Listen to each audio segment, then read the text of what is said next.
Good morning, ladies and gentlemen. Please welcome the Director of China Learning Initiatives for Asia Society, Jeff Wang. 女士们、先生们，早上好！让我们掌声有请美国亚洲协会中文组主任王珏先生。For a minute, I thought he was going to give me a raise and a promotion on a title. Thank you, Kurt. Good morning. Okay, let me try this one more time. This is what happens after you do Tai Chi at 6:30 in the morning. Hang on. Good morning. 早上好. So, I'd like your help. This is very early in the morning. I hope you had some coffee. But I'd like your help interpreting a few things for me. Anderson scratching his itch to return.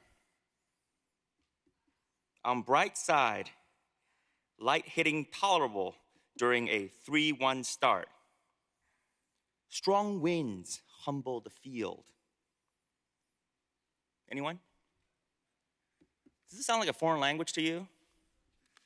And this, all quotes from today's Houston Chronicle. Upside down, sorry. It really didn't make any difference to me if it was foreign language. Thank you. There you go. So, the reason why I say this is many of you are teachers in the classroom. Did you ever have an experience where you're trying to calm the classroom down, kids are chit-chatting, and unfortunately not in a language that you were hoping for? Have you had this experience? Maybe? Well, you have great students if you don't, but this might be what they're talking about. This might be what the language they're speaking. So here are a couple of, a set of simple facts. Last night we heard the estimate of Chinese language students in this country is about 350,000, give or take. Nobody has really reliable data, but that's just over 0.5% of school-age, K-12 school-age children, students in the United States. 0.6%. On the other hand, each of the major league sports franchises claim about between 18 to 23% of teenagers as their fans. So we have a simple proposition here, which is bring sports to our classrooms. And to do so, we have to speak the language of sports. Next Monday, just in a couple of days, April 10th, will mark the 46th anniversary of what we now know as ping pong diplomacy. But at the time, one of the American players said upon return from that trip in China, and I quote, "The people are just like us. They are real, they're genuine, they got feeling. I made friends. I made genuine friends. The country is similar to America, but still very different. It's beautiful. They got the Great Wall. We'll have one soon. They got plains over there. They got an ancient palace, the parks, there's streams, and they got ghosts that haunt. There's all kinds of, animals. The country changes from the south to the north. The people, they have a unity." So these are the words from 46 years ago, and it reads very close to home today. So this morning, we're going to dedicate this panel on this topic. Let me introduce you to our moderator, who will in turn bring up this distinguished panel. Dan Washburn is a dear colleague of mine. He currently is the Chief Content Officer at Asia Society. He speaks Mandarin. He lived pretty much the entire first decade of the 21st century in Shanghai. That's more than I, who's a native Shanghainese, actually. During that time, he founded Shanghaiist. I encourage you to still check it out, shanghaiist.com. He founded that, a wildly popular website on trendy life in Shanghai, which I wasn't aware of. I was a high school student. Prior to moving to Shanghai, Washburn was a sports writer for the Times in Gainesville, Georgia. He won the Georgia Sports Writers Association top prize in outdoors writing 4 years in a row. But most interestingly, he's an author of the book titled The Forbidden Game, Golf and the Chinese Dream. Here it is. It's on Amazon. Put in a plug for him. Go get it. It is particularly relevant today as the two presidents meet in Florida. He's actually going to be live on NPR right after this to do an interview to predict and talk about why or why not the two presidents will play a round of golf together. So, Dan, we're delighted to have you. Please come on stage.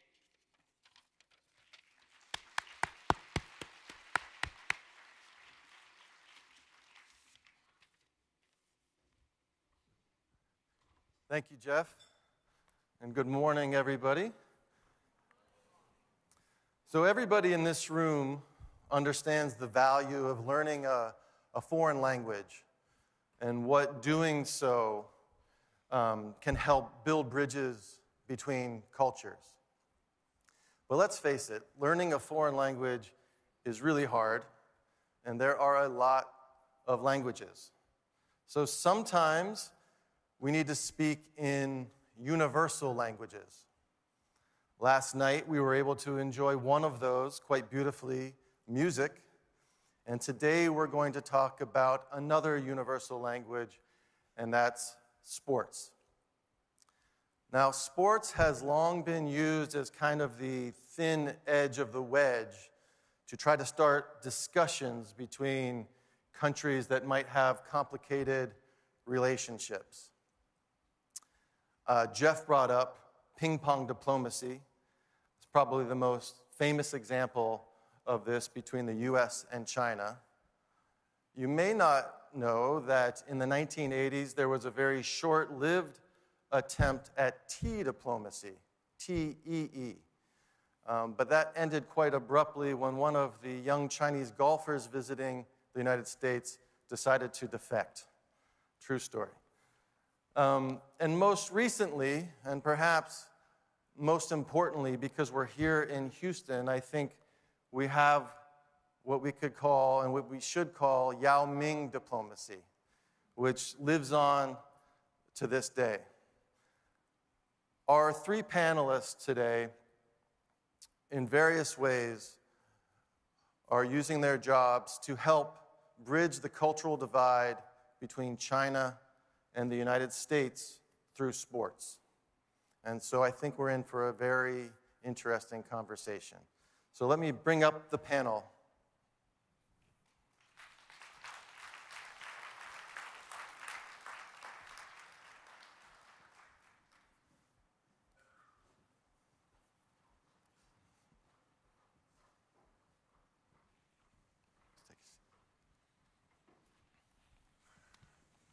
So let me introduce our panel. First, we have Carrie Xu, who is Senior Manager International for the Pac-12 Conference. Next, we have Chad Lewis, three-time Pro Bowl tight end for the Philadelphia Eagles. And yeah, I'm a Giants fan, but I'm happy to share the stage with this Eagle. And he's also an NFL ambassador to China. And then we have Rafael Stone, who is General Counsel for the hometown Houston Rockets. So please give them a round of applause.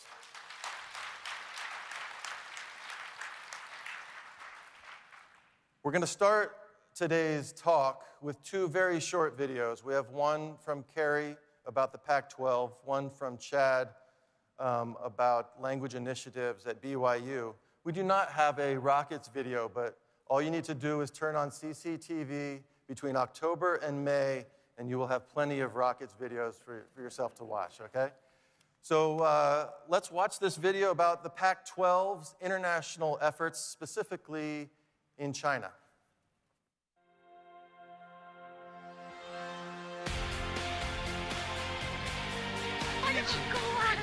This is going to be a day for the ages we will never forget.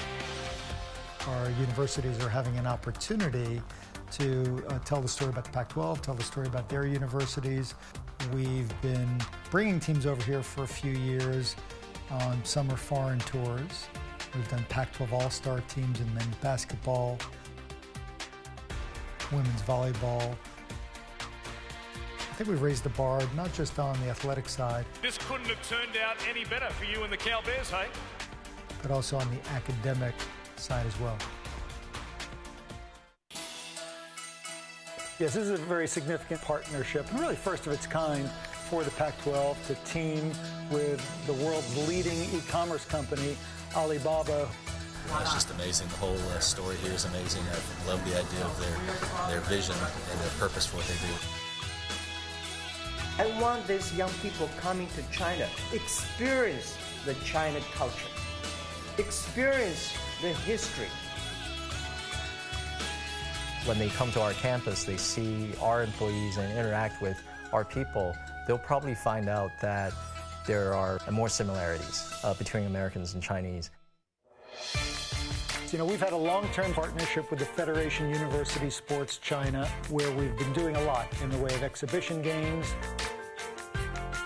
hosting representatives from China's academic and athletic world, bringing coaches over there, doing coaches clinics, as well as bringing teams over there.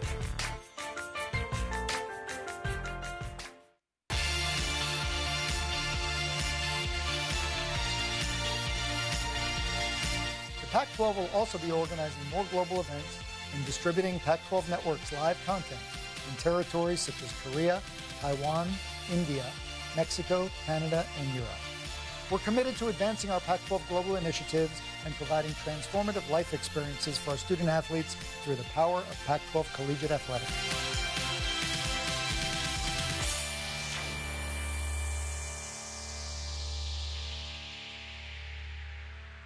Great.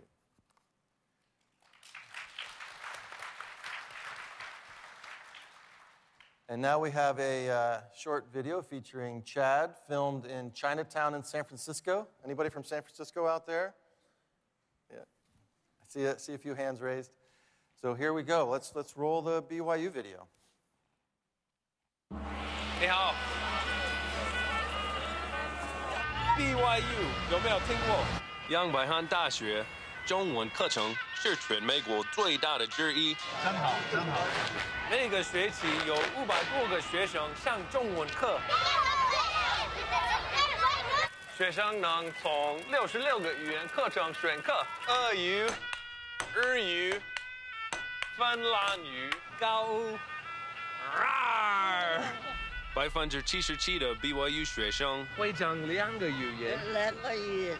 对。像西汉、维汉、迈汉堡、葡萄牙语、阿拉伯文、汤加语，你听过吗？不知道。那个卡马得卡马得卡我了。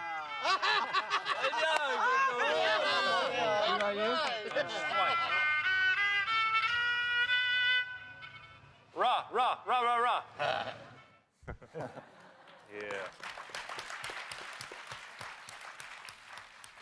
All right, so Chad, let's start the conversation with you.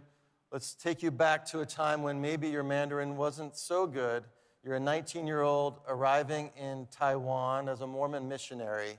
Take us through that experience and learning the language, and what role did sports play in that process? I found out really quick that my very best vocabulary was a basketball. And so when my language ability was very simple, I would pick up a basketball and I'd go into a park and I would slam dunk it a couple times, and then all the kids said, "We want to talk to you." And so with very limited Chinese speaking ability, the basketball and sport became my bridge for the people to build a relationship and get something going with them. So I was very grateful for athletic ability and the ball, and a chance for me to then learn Chinese.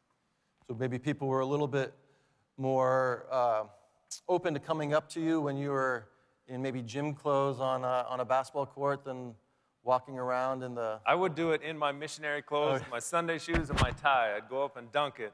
And not a little bit more interested, 100% more interested in engaging with me because of sport.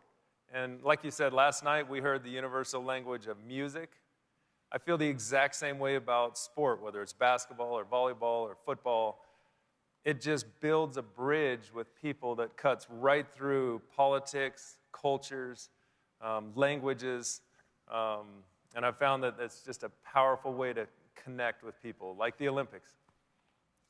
Now, Carrie, I lived in Shanghai from 2002 to 2011, and I'm a pretty big college sports fan, and it was a rough time to be an American college sports fan in China because it was just very hard to find a place to watch games. Yeah. You would talk to Chinese people and Australian people, English people, and they'd be like, what do you want to watch college sports for? Don't you want to watch professionals? Don't you want to watch the best? Right. So it's very interesting to me that the Pac-12 is now moving into countries like China. Can you walk us through why that makes sense now? Yeah, definitely. That's a great question, and we got asked a lot. So first of all, I think because the Pac-12 universities are all global renowned research institutions, 9 out of our 12 universities, they are among the global top 100 universities. So our university presidents, they really think we can use sports as a bridge, or as I say, as a front porch to help the universities further their global strategic partnerships. For example, Stanford has a Stanford China Center at Peking University in Beijing. Cal Berkeley have a research center partnership with Tsinghua University, and University of Washington has launched a global innovation exchange program with Tsinghua University. Just a few examples. And the second reason is that, as you probably also heard from last night, the Chinese students who are studying at U.S. colleges have greatly increased in the past decade. So there were 370,000 Chinese students now study at U.S. colleges or high schools, and at the Pac-12 university alone, we have over 26,000. So that's a huge number, and those students, when they go back to China, they can also be our great ambassador, and our universities would like to certainly get more high-quality Chinese recruits, and the presidents, they think sports can be our great brand exposure as well. Also, because the Pac-12 being on the West Coast, so this gave us some geographical advantage to get connected to the Pacific Rim, and by taking Pac-12 teams to China, as you have seen in the video, you can see this has been providing great once-in-a-lifetime experience for our student athletes, and definitely help them become a better person and even help shape their worldview as well. Also, because the China's sports industry is undergoing a major transformation, for which Yao Ming has also been a part of big influence. So, in the past, sports in China, it's all about winning the gold medals at Olympics, etc.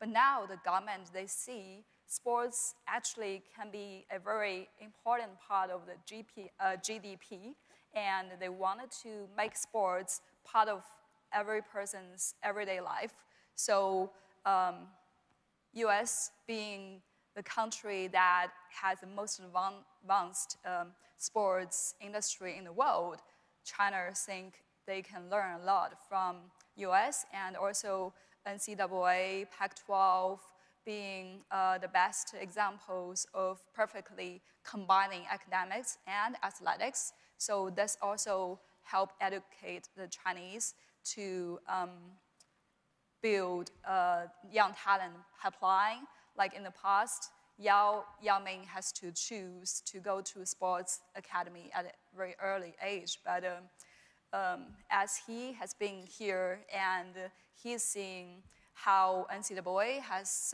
produced student athletes, he really think China should kind of adopt the same philosophy and mechanism. So we've been, by promoting the Pac-12 and taking our games and teams to China, this has really been great. Right. Well, let's talk about Yao Ming, Rafael. Let's talk about the Yao Ming effect in Houston and for the Rockets, and I guess for the NBA. Can you talk about the Rockets' footprint in China pre-Yao Ming and post-Yao Ming and the stark differences there? Sure. I mean, pre-Yao Ming, essentially no footprint. Post-Yao Ming, China, Chinese businesses, Chinese consumers are a significant part of our business. They're totally ingrained in everything we do all the time. And that's not just while Yao was here. It's now. It's today. The Rockets played 2 preseason games in China in October against New Orleans, and one in Shanghai, one in Beijing. And the Rockets remain essentially the national team of China because so many people grew up watching us while Yao was playing with us, and that affinity hasn't really changed. And so, as you mentioned, the NBA is still broadcast all over China all the time, and we're still the day in and day out kind of favorite team of China. What we found is that China essentially, that the teams that people want to view in China aren't particularly different than the teams that people want to view in the United States. So if LeBron James is playing for Miami, that's a team that everybody wants to watch. If he's playing for Cleveland, everybody wants to watch him. If Kobe's playing for the Lakers, everybody wants to watch him. Kobe's retired, so nobody wants to watch the Lakers anymore. But the one thing that's constant is that the Rockets are always super popular in China. Essentially, the Rockets are to China what the Rockets are to the city of Houston. It's their hometown team. And when we go, we find that people know. When we were in China, people knew not just James Harden. They knew Clint Capella. Who that's a name that you have to be a real sports fan to know. And they knew James Harden's mom. So I was walking with her down the street, and a group of people followed us, yelling, "James Harden's mom, please sign this autograph." So it's just become a big thing, and it's something that we're very aware of and very appreciative of, and very thankful to Yao because really, he created that for us. And how has the notoriety of the Rockets in China changed the way the Rockets do business? Is there anything unique that the Rockets do that other NBA franchises that don't have the China notoriety? What are you guys doing that's China specific?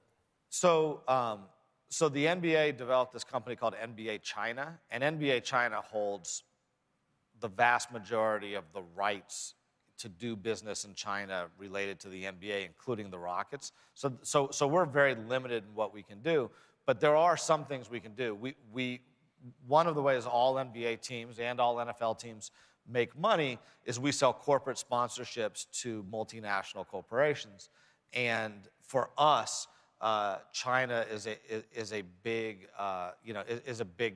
Chinese-based companies are big corporate sponsors. Because so many of our games are viewed in China, the courtside signage, the TV visible signage that we have, we sell 10% of that, 15% of that in a given year to Chinese-based companies. And it's really valuable advertising inventory for us and for them. That advertising inventory is kind of our highest priced inventory overall. And every year, that's a really significant piece of business for us. We have a lady who works for us who she married a U.S. citizen, but I think she just moved to the U.S. 5 or 6 years ago, and she's a salesperson. And all she focuses on is the Chinese market and selling Chinese companies. She's done a great job for us, but we're the only team in the NBA that has someone in that role. we're the only team in the NBA where it makes sense to have someone in that role because we're the only one popular enough to year in and year out in China, kind of build up that line of business. So that's something that's very unique to us. Now, Chad, American football is not quite as universal a language as basketball is, but the NFL is definitely trying to make inroads in China. Can you talk a little bit about what the NFL is trying to accomplish in China and how things are going? They're trying to get more and more games on TV and digital platforms. They're trying to get it to be one of the top 5 sports in China for 18 to 35-year-olds. Here's a little perspective. With 30 years of economic development in Great Britain, there's 3 million people that watch the Super Bowl. And in China, with much less economic input, there's just about as many, almost 3 million people that watch the Super Bowl in China. It's a very big country with a lot of people, and people have a lot of interest in American sports, and football is one of those, and so it's growing rapidly. And they also have leagues in China where they actually wear football pads that are getting more and more popular and growing. So, right. Now, as an ambassador for the NFL in China, you've interacted with a variety of Chinese people about the game. What are some of the reactions to American football that you get from people in China? They can't believe how big we are. They ask a lot about our injuries, if my head is okay, and I say, what? My head is okay. It's fun to talk about it. I'm also an ambassador in my own locker room, so on the Philadelphia Eagles or the BYU football team, we'll make Chinese shirts. This is a Chengyu that says, 将军不怕火炼, which is, and I would go up to my teammates that would have tattoos, and I would give them an incorrect translation of their tattoos. So you put that on your arm? Do you realize that it says, I am a weakling? And we would all laugh. And so even in the locker room, it was a lot of fun to talk Chinese and Chinese characters. All right, now, Carrie, you grew up in Shanghai. Right. Can you talk a little bit about your first interactions with American sports when you were growing up in Shanghai? Yeah, definitely. And I have to say, as a girl growing up in Shanghai, and Yao Ming has been a part of big influence in how I watch sports, how I follow sports, how I now work for sports. So I remember Yao Ming entered the NBA, the Rockets, in 2002, and I was just at college. So those years, there are not so many sports streaming. There were only a few sports channels, and obviously NBA and some other big games has occupied all of them.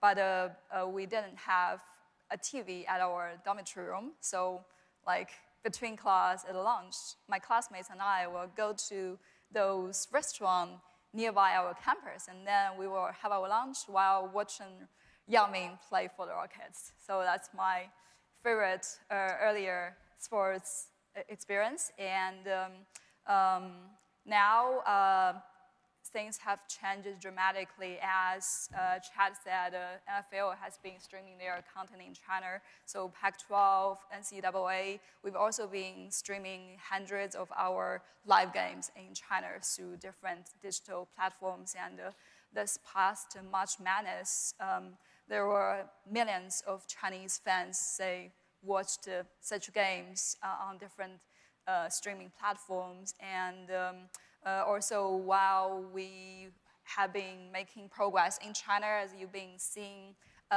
from the video we showed earlier, Yao Ming has really been a big influence. So in 2012, when the Pac-12 first started the strategic partnership with China's equivalent of NCAA, we took UCLA men's basketball team to China. And at that time, Yao Ming just purchased the Shanghai Sharks, which is the CBA professional basketball team of Shanghai. So we arranged a game between UCLA men's basketball team and the Shanghai Sharks. And before the game, it was really exciting. Our commissioner, Larry Scott, and myself got a chance to have a lunch with Yao and his team. So during the lunch, while the conversation was going, Yao started to talk. He said, "Oh, Larry, it's great. You've been bringing UCLA team to Shanghai, and the exhibition game would be really interesting. But since NBA has been here for a long time, the Chinese fans have become so sophisticated, and they know what is real game, what is exhibition game. The exhibition games are not real games." So he started to ask, "Larry, do you think someday you can bring a real game to China, to Shanghai?" So fast forward 3 years later, we took University of Texas and the University of Washington men's basketball team to my hometown and Yao Ming's hometown, Shanghai, and they played at the Mercedes-Benz Arena for the first ever Pac-12 and NCAA regular season game. And Yao came to our game and he said, "Oh, this is a perfect way to showcase the U.S. sports culture, the genuine popularity of U.S. College sports, and a great example to show why and how academics and sports can perfectly combine with each other." And the next year, so that was last year, we took Stanford men's basketball team and Harvard team to China, and Yao was there again. We hosted a summit. So on the summit, he had conversations with commissioner, with Alibaba chairman, and also the Stanford basketball head coach. So he was thinking that, and he was telling people, while I was a young teenager, I had to choose between sports and academics. And now, after I'm done with NBA and Rockets, I am back in college for my undergraduate degree. But there should be a way, like how the NCAA have succeeded to perfectly blend academics and sports together. So that was a very interesting story. Now, Yao Ming, he may be China's greatest soft power export. Rafael, can you talk a little bit about how being around Yao, for you personally, for the other Rockets, how did that change perceptions of China and Chinese people as far as your personal experience? Well, for most of us with the Rockets, Yao was, he represented China, right? He's somebody who just came from China, still lives in China. He represents the country to us, and he's a great person. Like, Yao's somebody that objectively everybody here would like. He's extraordinarily difficult to dislike. He's smart. He's really funny. He's very sincere. He's very hardworking. And particularly in a sports environment and in a locker room, you get to know people well, and you don't have to speak, notwithstanding the fact that Yao's English is perfect, you don't have to speak the same language to get to know somebody.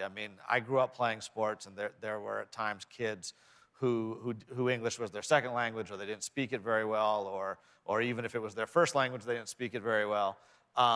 And you get to know them, and things like education level and where you came from and background don't matter as much. What matters is, are you committed to the cause of winning? Are you going to work really hard about it?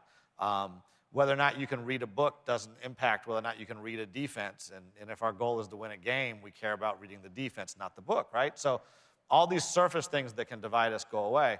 And Yao's like the best example of that, because he's the perfect teammate.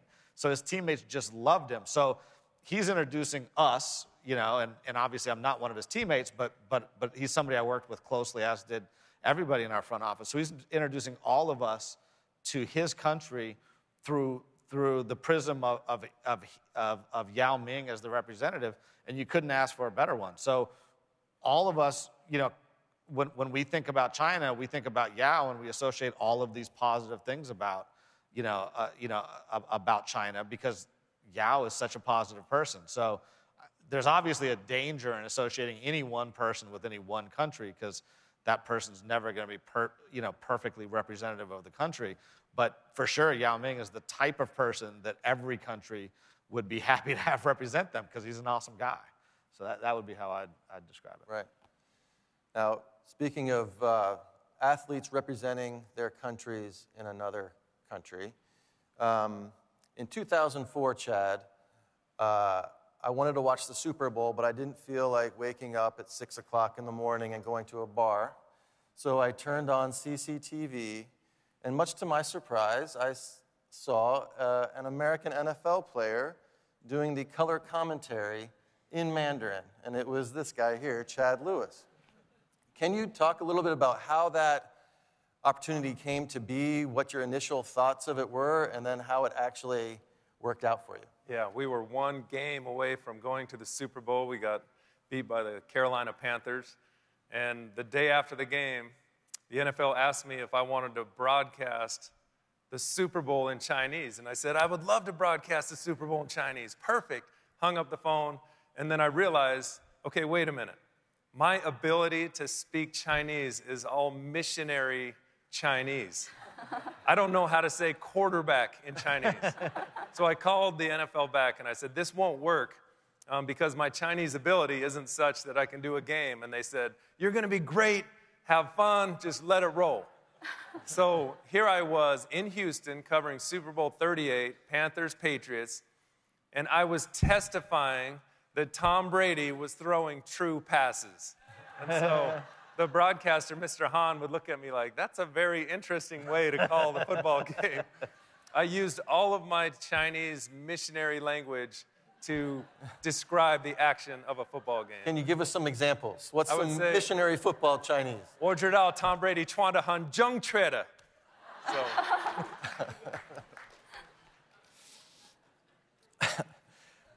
All right. It was a lot of fun. The whole game. It was a blast. And they never asked you back. Is that right? They never asked me. My career was over. We did CCTV that year. Then the NFL signed a deal with Shanghai Media Group to cover the game. So I would love to do a game again, but I think they're like, his Chinese is a little bit weird for us. So now, Carrie, as you said, Pac-12 sports are streaming in China. And I think you told me that it's a pretty fast connection, so it's not buffering all the time like it was when I was in China trying to watch American sports. Can you talk a little bit about what are the popular sports that people in China are watching? How many people are watching? And who is watching? What's the typical Pac-12 fan that's based in China? Yeah, definitely. So since basketball has been the biggest sport in China, 300 million basketball fans there.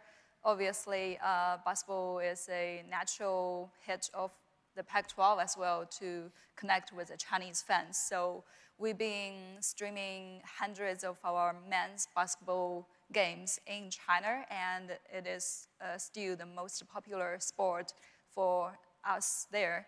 But we've also been streaming football games and Pac-12 football. And also women's soccer, since soccer is popular, and women's basketball as well. So our games has been getting pretty good viewership.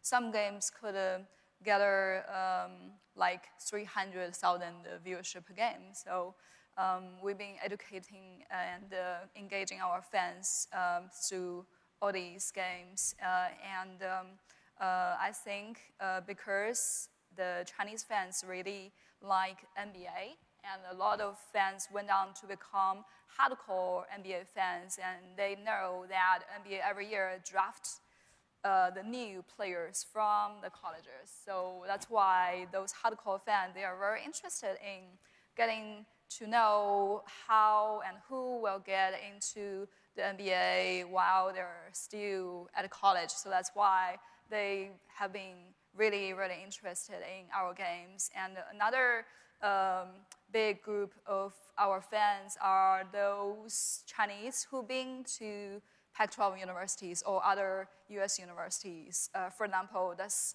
past March Madness, just 1 week before, when the Oregon Ducks were playing North Carolina at the semifinal, the Shanghainese or the Chinese alumni from these two schools, they did one thing. They organized the alumni game watch party of this game, and interestingly, they chose the same sports bar. So I guess there must be some nice competition between the fans group as well. Yeah, not a good night for the Oregon fans, I guess. Or not a good morning, I should say. So Rafael, Yao Ming retired 6 years ago now, I think, 2011, is that right? How has the Rockets' relationship with China changed or been affected since Yao Ming has left the team? Well, I think, you know, in 2011, 2012, no one knew what it would mean if that Yao was no longer with us.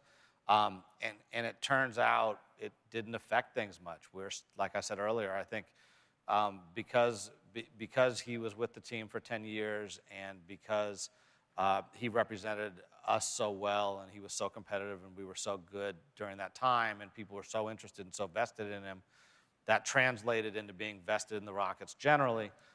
It hasn't hurt that we've been pretty good, and obviously we picked up Jeremy Lin, which was it had some traction, and then James is one of the most popular players in the world on his own right. But essentially what's happened is that our brand is still very associated with his brand, and we still have a real relationship. I mean, I've probably seen Yao or been with him 30 times in the past year, so it's not a situation where like he retired and he was gone, out of sight, out of mind. We're still very much tied together. He was just inducted into the Hall of Fame a couple of years ago. We retired his jersey in February. When we were together in China, when the Rockets were in China for our preseason games, he was omnipresent. He was at all the games. He was at all the events. He was happy to be there. The funny thing is he's so popular with his ex-teammates that multiple ex-teammates, Dikembe, Shane, flew to Beijing and Shanghai just so they could hang out with him because they had no purpose of being there. And they had nothing else to do. They don't play anymore. But you know, it really hasn't changed much. You know, it's a lasting effect. And I mean, I guess who knows over the next 10 years, but it feels like it's likely to stay in place for the foreseeable future. Can you talk a little bit about shoe contracts and what the Rockets in China means for even like not the superstar players, but in terms of shoe contracts?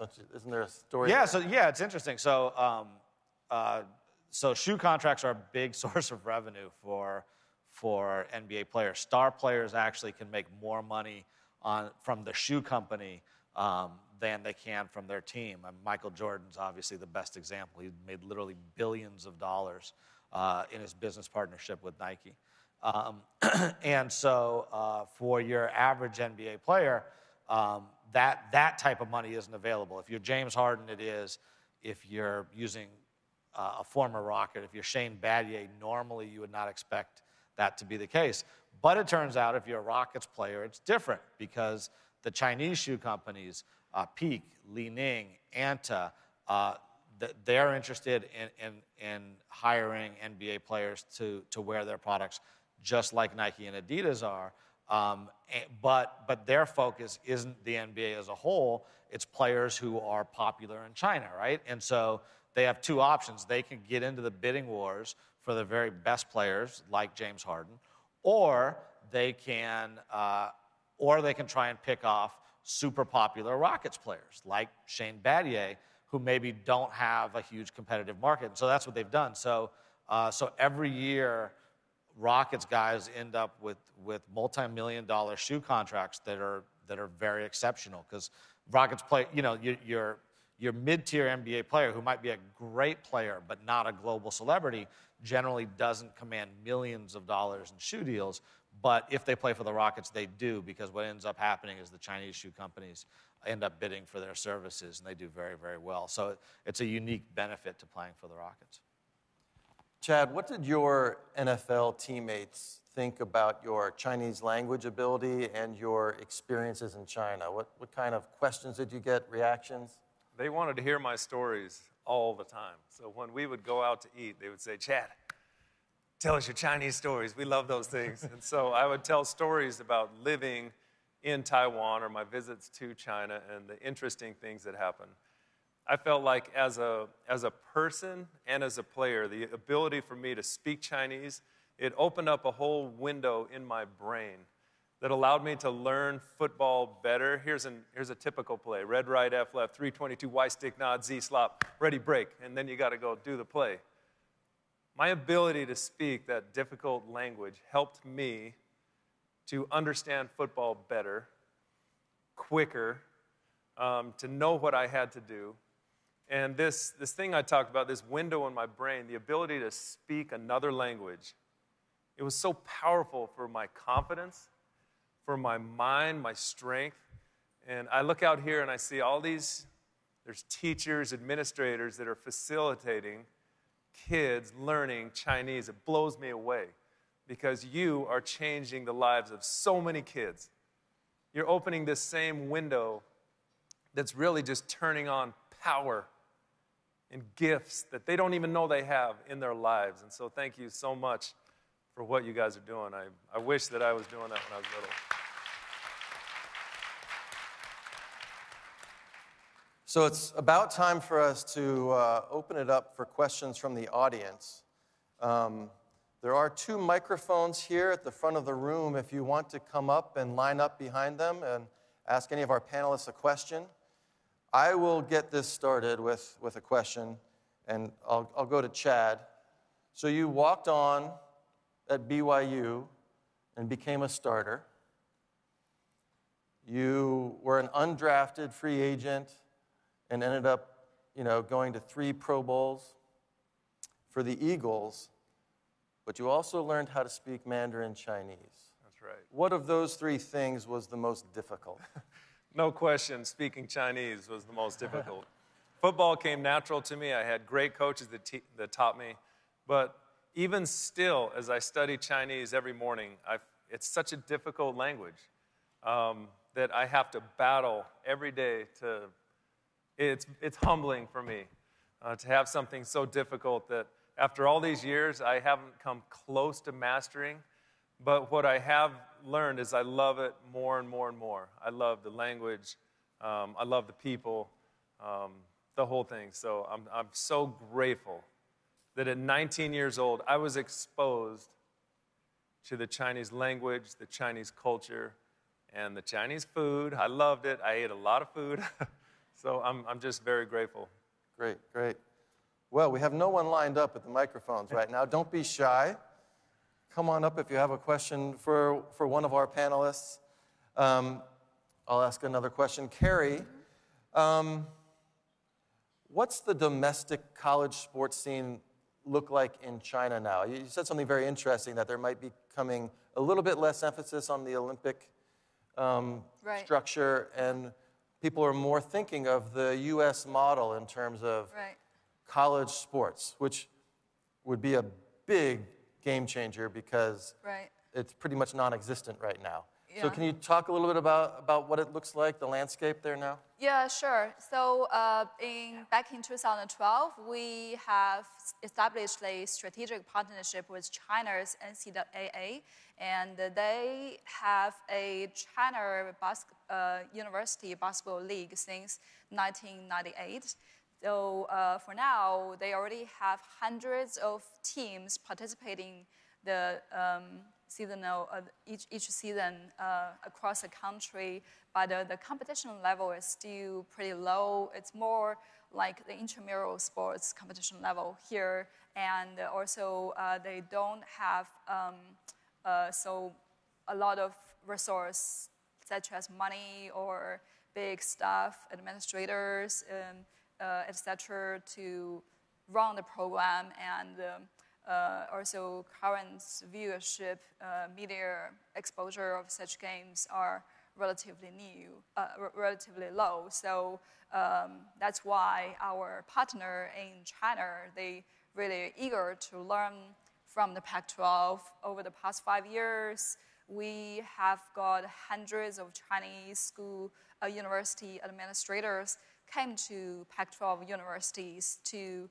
watch our games, to visit our sports facility, to have a chat with our sports administrators, and also the coaching level at the Chinese universities are a little bit low as well. And so the Pac-12 has, in the past 1 year, got a University of Utah and Arizona State universities to first launch the coaches training program for hundreds of Chinese coaches. They came to our university, they learned how to coach from our Pac-12 great coaches, and also they go watch our games and watch our team practice. So the first night when the 100 Chinese coaches arrived University of Utah at Salt Lake City, it was the biggest game of the town between BYU and the University of Utah. That's a big game. That's a big rivalry. Yeah, so some coaches from China, they sneaked into the stadium, and when they saw about 60,000 fans were cheering so loud in the stadium, they were totally amazed. And I think that's really how they learn an important part of the U.S. culture as well, because the strong sports culture is an important part of the U.S. culture, and also the popularity of college sports is a very important part of the U.S. sports culture. So they were very impressed. They learned so much, and they are determined to go back to China and make a lot of change there. Great. So I think do we have someone? You introduce yourself and ask your question. Yes, good morning, and thank you very much for this topic. I think it's fascinating, especially the idea of how we can connect across cultures, not just academically. So as a women's basketball fan and a college women's basketball fan, I'm very curious as to what you can tell us about the view of women in sports. I think in the United States, we have a young history of women in sports, but I think it's empowered women for leadership and confidence that you've mentioned as an attribute of being involved in sports. What is the Chinese interest in women's sports as perhaps spectatorship, and also in developing the ability of women in China to play sports? Yes, that's a great question. Thank you. So there are a lot of great women's athletes in China. For example, women's basketball, women's volleyball, and women's tennis are all very popular among the others. China has produced great athletic teams and athletes in those sports. For example, Lina, who has won 2 Grand Slam and is the only Asian woman who has won a Grand Slam, and she's from China. She really helped to drive the popularity of tennis in China. Also, volleyball has been a long popular sport among the women players in China. And last year, Chinese women's volleyball team won the Rio gold medal. So that helped to reboost the popularity of the sport. And also women's basketball is very popular there as well. They have a women's basketball pro league. And interestingly, there are a lot of former and current WNBA players and former U.S. college players who are currently playing at this league. Also for the Pac-12, so in the past few years, besides taking men's basketball team to China, which are the biggest interest over there, we've also been taking Pac-12 All-Star women's volleyball teams to China, and in addition, Cal women's basketball team to China. And this summer, we're going to take Oregon women's soccer team to China. So I think they will all have a great time, and our players enjoyed the tour so much. They've made a lot of friends. They were very impressed by seeing the Great Wall and seeing the modern city in Shanghai. And I heard one player who used to play volleyball at UCLA, who also was on the U.S. national team at Rio last year. She went on to go to play professional volleyball in China with the Beijing team. So I really think by taking our athletes to go in these tours to China, it helped them to fall in love with the language, the culture, and when University of Texas and University of Washington players were playing for their regular season game in China, suddenly Yao Ming walked into the room and he gave a very impressive pre-game talk to the player. They were totally very amazed. And last year, when Stanford men's basketball team and the Harvard men's basketball team were in Shanghai, we took the team to visit Disneyland Shanghai, and they had a great time, interact with the Yao Ming Foundation kids. So all of this different kind of components of the trip have provided them better views. And for our university, like University of Washington, they've organized a 3-unit credit course for the basketball player before they go to China, and during the course when they were in China, the university has had a Chinese professor to teach them language and also the Chinese culture and history. So I really think by combining this international experience would greatly help our student athletes to develop as a person. Thank you. And don't be shy. Come on. Introduce yourself and ask the question. Good morning. My name is Yongling Zhang Gorky, and I come from University of Minnesota. Thank you very much for this very informative discussion. And first of all, I want to let you know that our university has an American Cultural Center in Tianjin, and they are promoting a U.S. culture through sports. So we've had this center for about like 7 or 8 years. So I have 2 questions. First question is to Chad, because for U.S. American football, in Chinese, it's either like an oval ball, 橄榄球, or 美式足球, which is not as popularly known as soccer. So if you were to, like in an elevator, have to give a 1-minute speech about the difference between soccer and American football, what would that be? And the second question is to any panelists, because I did some research about Yao Ming's most recent work. He's very heavily involved in his own foundation, promoting sports through youth. And I'm curious, just Pac-12 and any kinds of like major leagues, what are some of the initiatives and outreach with youth, and especially maybe connections with China as well? So these are my 2 questions. Thank you. Thank you. I would describe football and soccer as soccer is 足球, and I would say, football is 橄榄球 or 美式足球. And I would just say football is where we wear the安全帽, the helmet and the pads, and we smash each other, and we can use our hands. And I just try and make it fun. Even though they don't really understand football, just keep it really simple and fun. And any panelists want to take up the question about the Yao Ming Foundation and getting youth involved? Sure. So when we were in China in October, we actually did several events with the Yao Ming Foundation. All of our players interacted with kids from the foundation. I believe he's sending some of the kids here to Houston this summer.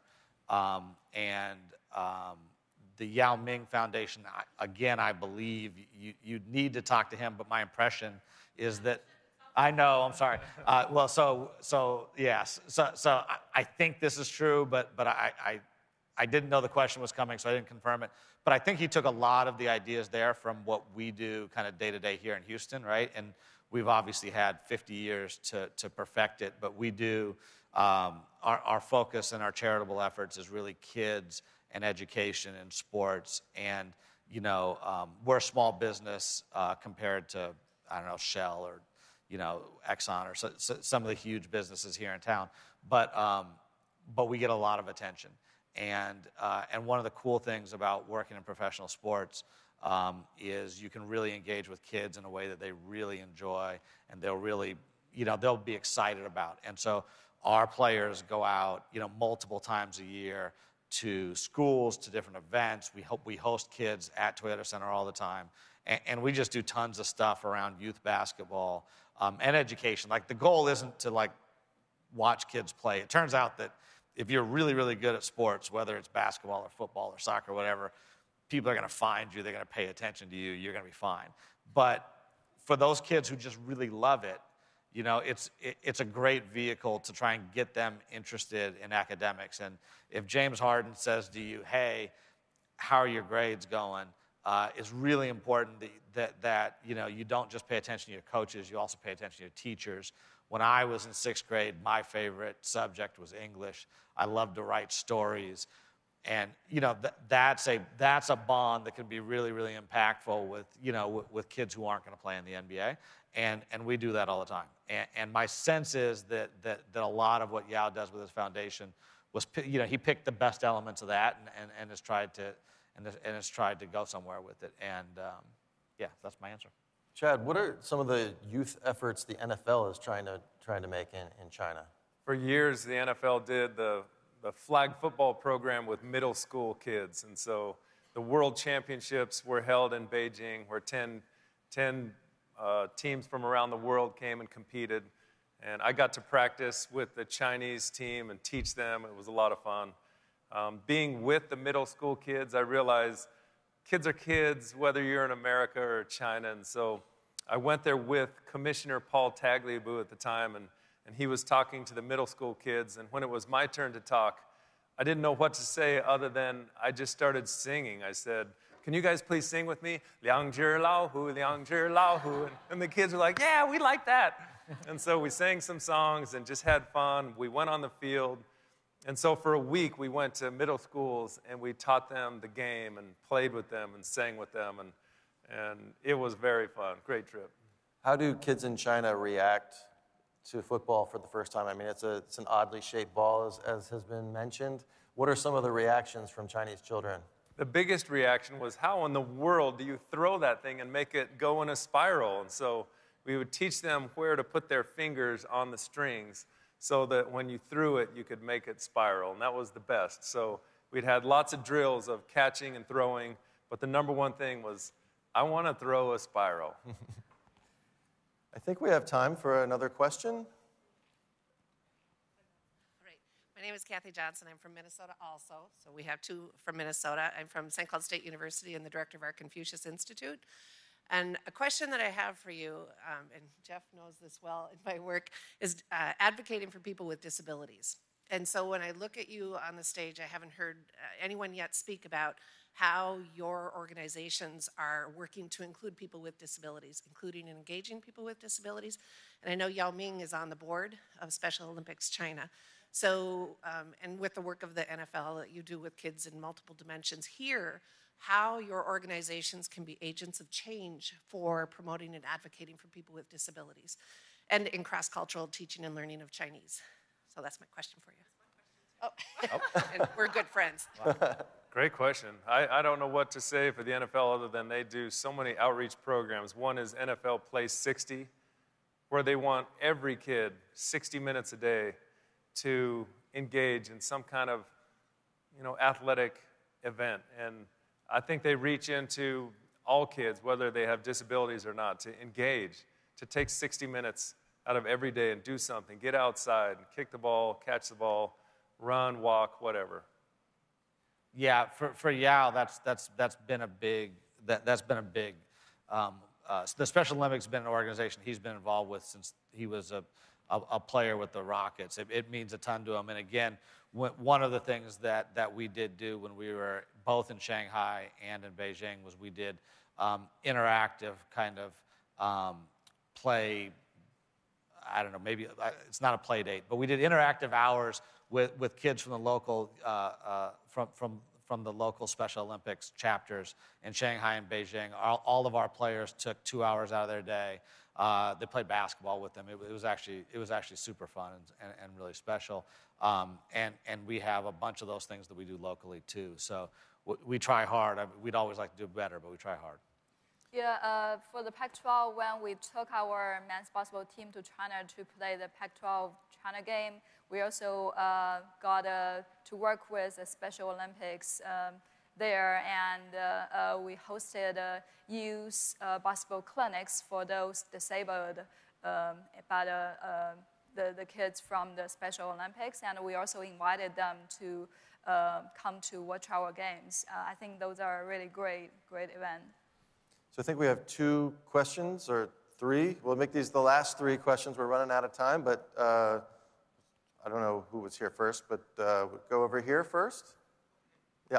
Thank you. Actually, I'm from Utah. We have so many connections with the Pac-12. You know, University of Utah have the Pac-12, and also we know Chad Lewis from BYU. But I have a question for Mr. Stone, because today we have the meeting here.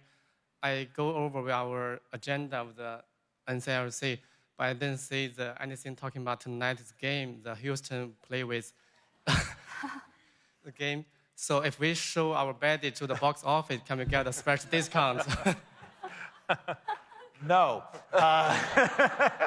I will say, though, if a bunch of people want to go to the game, I have no idea if we're sold out tonight. We sell out most of our games. But if we've got available tickets and there's an organizer here who wants to try and organize it, I'm happy to try and actually do a group discount if we've got availability. I have no idea if we do, but if we do, somebody should call me right afterwards, and we'll try and put a package together for you guys, and we'd love to see as many of you as possible. Thank you. I think some people might take you up on that offer. Hi, thank you for being here. My name is Michelle. I teach Chinese in North Carolina to middle school students. So I have several students they're all about sports. That's all they talk about. And even if I've done a unit on sports, it's always in English. They're always talking about it in English. So I guess my question to you as panelists is, what would you say to them, or how would you encourage them in terms of the investment that they're making now and what the potential is for their future?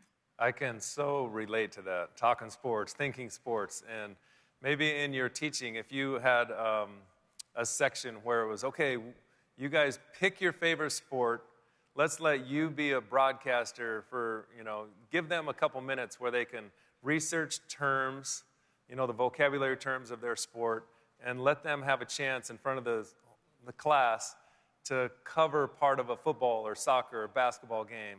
And they would engage, they would love it, they would just dive into that. And you'd see their enthusiasm for studying Chinese just explode. All right, and we have one last question here. Hi, good morning. My name is Dana, and I'm from Round Rock, Texas. Chad, this is primarily for you. Number 1, when exactly did you learn Chinese? Number 2, as a person who did learn the Chinese language, if it was later, what are your thoughts about if you had the opportunity to learn Chinese at elementary level, which is what we're having now? And how do you think that would be beneficial to all students, not just those in sports? Perfect question. I learned Chinese when I was 19 years old, so I was an old dog and I had to learn new tricks. It was very difficult. My tongue did not want to work correctly, but I studied and I learned to love it. I wish that I would have, as a kindergartner, started learning Chinese. I have 7 kids, and I've taken them all over. I know that's 1 million kids, huh? And it seems like 1 million to you. Imagine me and my wife. But we took them for a 12-week course of Chinese. I have an opportunity now. I'm moving into a city. There's a good chance I'm going to have my youngest twins at 3rd grade start to do the Chinese immersion program. That's my dream. So I just wish I had what all you teachers are offering is Chinese as a little kid. Thank you so much. Great, thank you. And thank you to everyone, and thanks to this great panel. Thank you. Thank you, guys. Good job. You're awesome. You're fun.